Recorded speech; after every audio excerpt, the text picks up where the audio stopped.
정치는 만만해야 합니다. 하지만 국민과 민심은 만만하지 않습니다. 여야 만만. 소개해드리겠습니다. 저희 오른쪽에는 더불어민주당 김민주 전 부대변인님 나오셨습니다. 안녕하십니까? 예, 민주당은 김민주입니다. 반갑습니다. 네, 그리고 저희 오른쪽에는 국민의힘 신주호 상근 부대변인님 나오셨습니다. 안녕하세요. 네, 안녕하십니까, 신주호입니다. 네, 반갑습니다. 아, 요즘 참 정치권 많이 시끄럽고 세상 자체가 좀 혼란스러운 것 같은데 요즘 그런 얘기 하잖아요. 뭐 회복 탄력성, 뭐 그런 얘기. 맞아요. 뭐 어떻게 좀 두 분은 좀 회복되셨어요? 조금 탄핵 가결된 이후에 이번 주에 처음으로 송년회 갔어요. 그래서 좀 어제도 송년회, 월요일도 송년회, 예, 취소된 것도 다시 잡고. 예. 그래서 이게 또 요새 자영업자들이 어려우시다니까. 그러니까요. 자영업자 분들을 돕는 마음으로 일상으로 돌아와서 열심히 음주 가무를 좀 진짜 즐겼습니다. 좋다고 말았어요. 아까 끝에 음주 가무. 예. 적당히 하시면 그러니까, 좋습니다. 신조 부대변인은 어떠세요? 예. 회복 아직- 탄력성. 아직은 저희 당이 좀 어려운 상황이기 때문에 예. 뭐 연말의 분위기를 만끽하기는 좀 어려움이 있습니다. 그렇죠. 그래서 이러한 어려움이 좀 해결이 되고 나면은 신년 기분을 좀 맞아보려고 합니다. 예. 회복까지는 시간이 걸려도 양쪽 다 그 탄력성은 잃지 않았으면 맞아요, 좋겠습니다. 맞아요. 그게 중요한 것 그 같습니다. 일상으로의 복귀 이게 참 예. 얼마나 소중한지 요즘 깨닫게 됩니다. 그렇습니다. 아이스 브레이킹인데 좀 제가 너무 무게감 드리는 것 같아서 죄송하고요. 그럼 이제 본격적으로 오늘 좀 얘기할 텐데 그래도 탄핵 소추안 가결된 이후에 두 분이 처음 나오신 거니까 그쵸. 그 대통령 탄핵 소추안 가결 관련된 총평 좀 짧게 한마디씩 좀 듣고 시작하는 게 좋을 것 같아요. 일단 지난 시간에 제가 두 분 다 여쭤봤는데 아, 그래요? 될 것 같다라고 이제 얘기를 그쵸, 하셨었거든요. 그쵸. 예, 총평 한 마디씩 들어볼까요? 어느 분 먼저 하시겠습니까? 김민주 부대변인님? 네. 국민께 감사하다. 음. 네, 그 말씀드립니다. 이건 오로지 국민들께서 이뤄내신 거고요. 예, 국민의 뜻이다. 그렇게 생각하고 있습니다. 예. 신조 부대변인님. 계엄 사태로부터 촉발된 이 탄핵까지 참 죄송한 마음이 크죠. 여당 입장에서는 죄송한 마음이 크고 그럼에도 불구하고 아직까지는 정부 여당이기 때문에 그 정부 여당에 주어진 막중한 책임을 다하기 위해서 저도 미력하게나마 힘을 보태겠다는 말씀드립니다. 알겠습니다. 네. 네, 그럼 본격적으로 들어가겠습니다. 우리 주제 들어가죠. 요즘은 이제 그 대통령이 탄핵이 의결되면서 이제 탄핵 심판과 관련해서 이제 많이 초점이 두어지고 있는데 이제 헌재로 넘어간 거죠. 예. 지금 윤 대통령 관련해서 내란죄에 대해서 뭐 법정 다툼 뭐 예고하고 있습니다. 지금 일단 오늘 첫 재판관 평의가 이제 열린다는 예. 건데, 예, 요거에 대해서 좀 어떻게 보시는지 이제 처음으로 논의를 하는 자리인 거잖아요. 예. 근데 첫 평이어서요. 뭐 굉장히 오래 걸리거나 심각한 이야기가 나올 것 같지는 않고 오늘 전부 이제 재판관 전원 6분이 모여서 사건 뭐 쟁점이나 뭐 기타 서로가 비공개로 보고서나 각자 검토, 1차 검토한 결과를 갖고 법리적인 의견을 나누는 정도일 겁니다. 예. 그래서 그 과정에서 이제 이거를 어느 속도로 해야 될 것이며 특히나 지금 뭐 그 얘기까지 나오기는 좀 힘들지 않을까 싶은데 헌재법 그 51조의 문제도 좀 논의를 할 것 같긴 해요. 예. 근데 뭐 기각하는 수준으로 그렇게 하지 않겠다는 수준으로 되지 않을까 싶고요. 오늘은 아마 간단하게 의견을 조율하는 무엇을 집중하고 뭐 예. 이 정도로 좀 간단하게 끝나지 않을까 싶어요. 예. 아직 그 윤석열 대통령 그 변호인 측에서 정식적으로 이거에 대해서 뭐 응하거나 하지 않고 있거든요. 송달도 되지 않았기 때문에 그쪽 그러니까 피의자의 의견이 나오지 않았기 때문에 예, 그럴 것 같습니다. 그 신조 부대변인님, 이게 변호인단 구성 이런 것도 되게 좀 시간이 오래 걸리고 그러지 않습니까? 근데 이번에 진짜 이제 그야말로 시작인 거에 불과할 것 같은데 좀 어떻게 보고 계세요? 변호인단 구성은 의뢰인의 의지에 달려 있죠. 음. 의뢰인이 빨리 변호인단을 구성해서 법적 절차에 임하겠다라고 하면은 빨리 구성해서 재판 과정이 진행이 되는 것이고 예. 그렇지가 않으면 그것이 연기가 되고 이렇게 질질 시간을 끌리겠죠. 시간이. 예. 지금 상황에서는 그 일단 헌법재판소 자체가 완전체로 구성이 되어 있지 않기 때문에 그 관련된 말씀을 오늘 아마 하시지 않을까 저는 개인적으로 생각합니다. 예, 예. 다음 주에 그 헌법재판관들의 인사청문회가 예정되어 있고 예. 그 최대한 빨리 나머지 3개의 공석을 채워달라라는 또 요청을 하실 수도 있다고 봅니다. 오늘은 말 그대로 평이기 때문에 그 변론 심의가 아닙니다. 네. 오늘은 간단하게 의견 개진만 하고 앞으로 어떻게 해야 된다라는 간단한 뭐 서로 예. 간의 상견례식으로 진행할 것 같습니다. 예. 그 지금 뭐 헌재 재판관 말씀을 하셨으니까 지금 이제 여야가 가장 대립을 펼치고 있는 게 이제 헌재 구성을 두고 이제 기싸움을 하고 있는 거 아니겠어요? 제가 요거 관련해서는 우리 청취자분들 좀 이해 돕기 위해서 좀 간략하게 좀 설명을 드리는 게 좋을 것 같아요. 지금 헌재는 이제 9명으로 운영이 되지 않습니까? 헌법 재판관이 총 9명인데 이 대통령 탄핵을 하기 위해서는 정원의 3분의 2, 그러니까 6명이 찬성을 해야 됩니다. 근데 현재 지금 뭐 퇴임하신 분도 있고 하다 보니까 총 6명이 남아 있는 상태라서 국민의힘 입장은 이런 거예요. 대통령이 거리 상태니까 재판관 3명을 추가 선임은 안 된다라는 게 이제 국민의힘 입장인 거고, 민주당 쪽에서는 6명, 이 6명의 만장일치가 되는 게 솔직히 좀 부담스럽잖아요. 그러다 보니 부담스럽죠. 예. 그래서 국회의 몫인 3명을 빨리 뭐 선임하자 이겁니다. 임명을 하자. 예. 부담보다도 그 9명이 하게 되어 있는데 국민들 저는 9명이 해도 9명 전원이 아마 탄핵 가결을 할 거라고 봅니다. 예. 근데 국민들 입장에서 그때 6명밖에 없었는데 6명 가지고 했니? 라는 것보다는 정식적으로 9명이라는 것이 예. 정해져 있으니까 9분을 전부 다 선임을 해서 9명 전원 가결로 하는 것이 국민들 보기에도 좀 나은 거 아닌가. 예. 그런 측면에서 9분의 완전체를 하는 게 예. 국회의 또 의무라고 생각합니다. 다음 주 23일, 24일 이제 후보 네네. 청문회가 네. 예정이 되어 있는데 사실 지금 현 여당 입장은 조금 다른 상황 아닙니까? 내부에서는 어떻게 얘기하고 계세요? 그러니까 이게 인사권에 관한 문제입니다. 대통령이 인사권을 어느 정도까지 행사하느냐, 그러니까 권한대행이죠. 그렇죠. 권한대. 대통령 권한대행의 인사권에 관한 문제인데 민주당이 그 과거에 황교안 총리가 박근혜 대통령 탄핵으로 권한대행을 할 적에 헌법재판관을 임명하려고 하니까 당시 추미애 대표가 임명하면 안 된다. 대통령 권한대행은 진짜 말 그대로 권한대행, 아주 제한된 그 권리만 행사를 해야지 인사권과 같은 그런 적극적인 권한은 행사하면 안 된다라고 얘기를 했습니다. 예. 저는 그 얘기를 따라가시면 될 것 같고 뭐 저 개인적으로도 헌법재판관이 9분인 완전체 상태에서 이걸 선고해야 된다고 봅니다. 예. 왜냐하면 이 탄핵 심판 같은 경우는 7분 이상이어야지 가능한 것이거든요. 그런데 민주당이 지금까지 국회 몫의 헌법재판관 추천을 안 했습니다. 민기적되고 있었어요. 그러면서 왜 그랬냐면 3분을 지금 국회에서 추천하잖아요. 예. 근데 자기네 민주당이 2명을 추천하고 나머지 1명을 국민의힘에 주기 싫어서 군소야당, 조국혁신당 등에 줘야 된다 이런 식의 주장을 하다가 나중에는 뭐 국민의힘이 안 받아간다면 우리 거대 의석으로 우리가 3명을 다 추천하겠다 그렇게까지 엄포를 놓았었던 적이 있습니다. 예. 지금까지는 헌법재판관 추천하는 그 국회의 직무를 유기하다가 대통령 탄핵 정국이 펼쳐지자마자 예. 이 2명을 추천하겠다. 예. 이거는 대통령을 탄핵시키겠다라는 그 야욕에 불과한 거 아니겠습니까?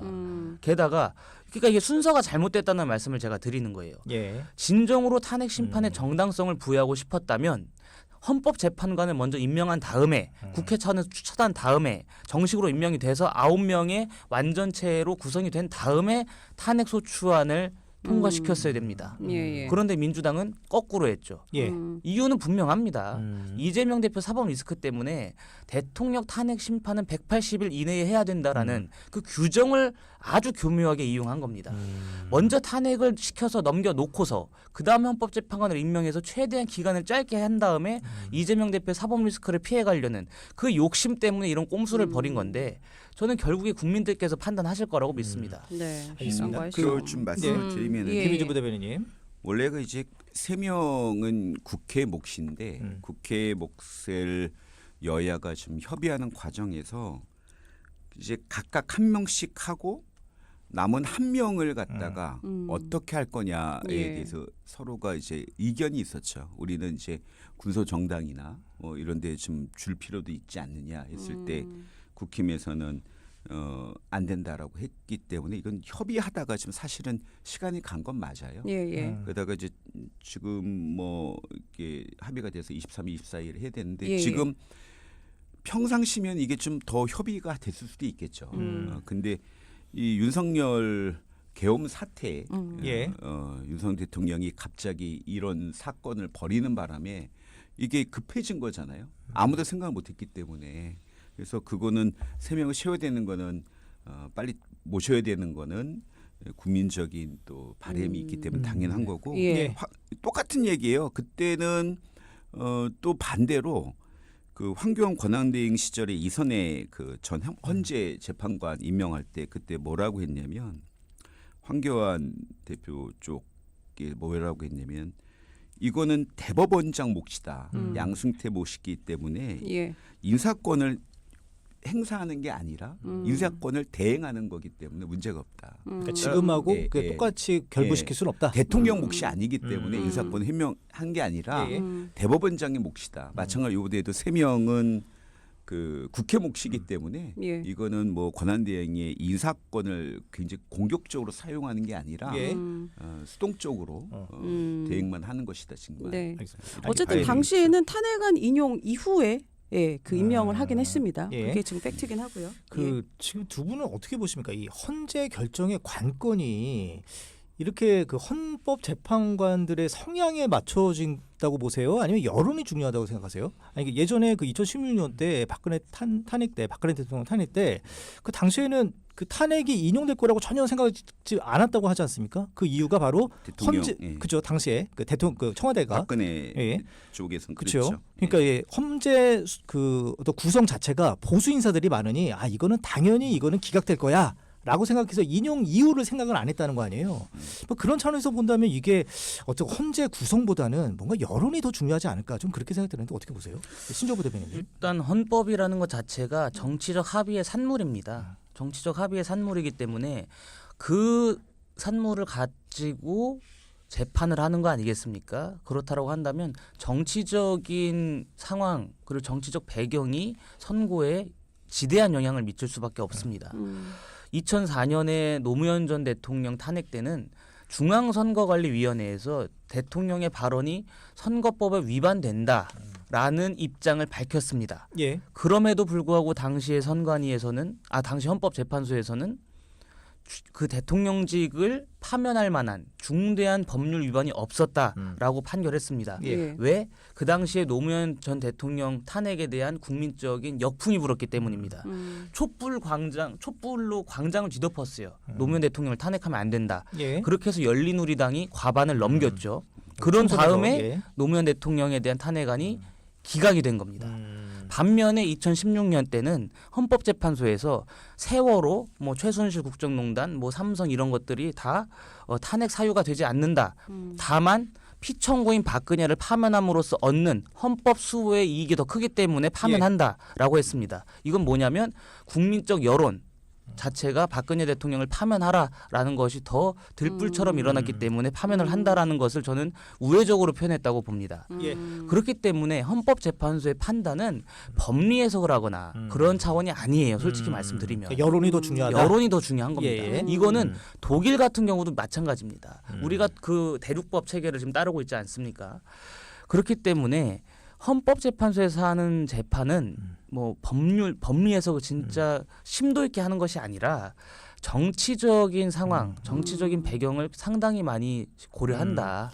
예. 그러면 여야가 싸울 일이 없을 텐데 이거 구성 관련해서. 예. 김희주 부대변인님. 이제 아니죠. 그건 왜냐하면 6명 체제에서는 이분들이 선고를 하는 것을 굉장히 꺼려하고 현행 법률상 7명 이상일 때 선고를 할 수 있는 겁니다. 예.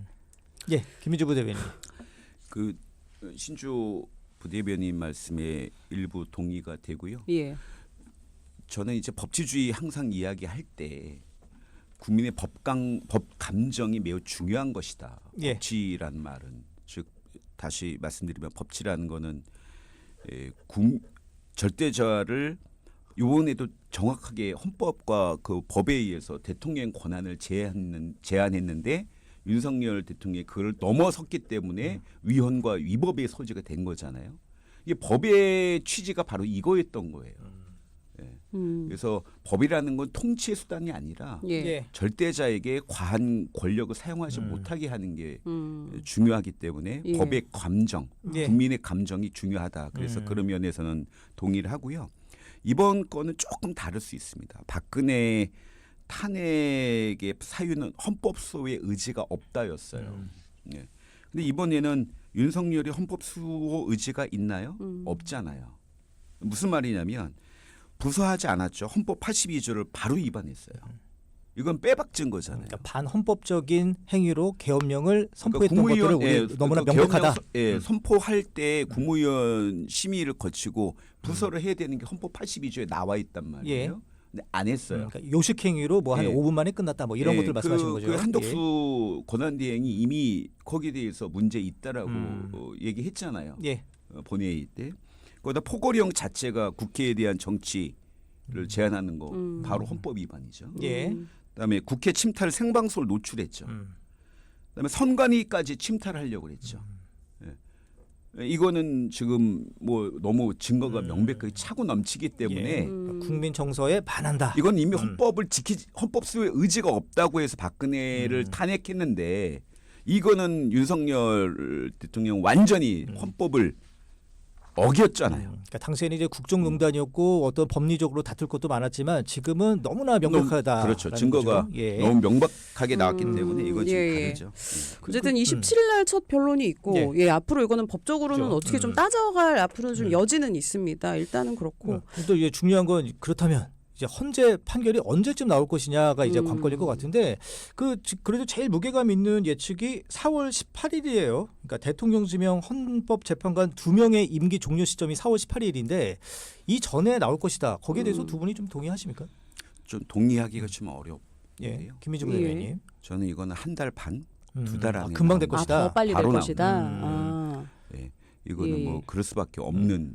왜냐하면 지금 박근혜 대통령 탄핵 그 파면 때는 예. 하나하나 불러서 이걸 확인을 했었어야 돼요. 음. 그래서 석 달이 걸린 거예요. 예. 근데 이번에는 내란죄에 대해서 수사가 들어가고 피의자잖아요. 그리고 이번에 이제 검찰이 공수처에 협조해서 모든 그 대통령 그 윤석열과 그다음에 그 행안부 장관 누구죠? 예, 이상민 예, 장관. 두 예. 사람에 대해서는 공수처가 직접 수사합니다. 예, 이첩을 했죠. 어제. 예. 예. 나머지는 시간을 집중하기 위해서 나머지는 그대로 검찰이 하기로 예, 하고 예. 수사 기록이 이미 다 있단 말이에요. 그러니까 사안에 쟁점이 없다. 그렇죠. 수사 기록이 바로 다 있기 때문에 수사 기록을 헌법재판관들이 봅니다. 예. 그럼 참고하기 위해서 이게 명확하기 때문에 예. 아무리 침대 축구처럼 시간을 끌려고 해도 그때하고는 다릅니다. 빨리 나올 수밖에 예, 없어요. 예. 근데 예. 4월 18일 그 두 명의 퇴임하는 재판관이 사실 문재인 전 대통령이 임명한 사람이거든요. 그러면은 조금 입장이 다를 수도 있지 않을까 생각하는데 어떻게 생각하십니까? 지금 대통령을 향한 수사도 진행 중이고 또 헌법재판소에 나가서도 대통령께서 직접 변론을 하실 의지를 지금 내비친 상황이기 때문에 예. 이 헌법재판, 이 심리가 언제까지 어느 기간 동안 진행될지 사실 저는 예측 불가라고 봅니다. 상당히 많은 변론 과정이 있을 수가 있고 또 지금 대통령과 그 나머지 그 뭐 주요 군 지휘관들의 증언이 지금 엇갈리는 상황에서는 이걸 하나하나 맞춰나가는 과정이 필요합니다. 그거는 수사기관의 수사도 마찬가지고 예. 또 그 수사기관의 그 수사를 통해서 이루어지는 재판도 마찬가지고 그거와 별개로 헌법재판도 마찬가지고 그렇기 때문에 다방면으로 지금 이루어질 수가 있는 가능성이 점점 높아지고 있기 때문에 예, 예. 좀 봐야 될 것 같습니다. 이것을 알겠습니다. 헌법재판소에서 뭐 빨리 하겠다는 의지가 있으면 빨리 하겠지만 과연 그렇게 될지 저는 좀 의문입니다. 네, 시점에 대해서는 조금 헌재, 네, 예. 헌재가 공식적으로 그러긴 4부로 했죠. 넘어가야 신속하고 될 것 공정하게 같아요. 예, 하겠다. 알겠습니다. 저희가 4부의 이야기 더 이어가도록 하겠습니다.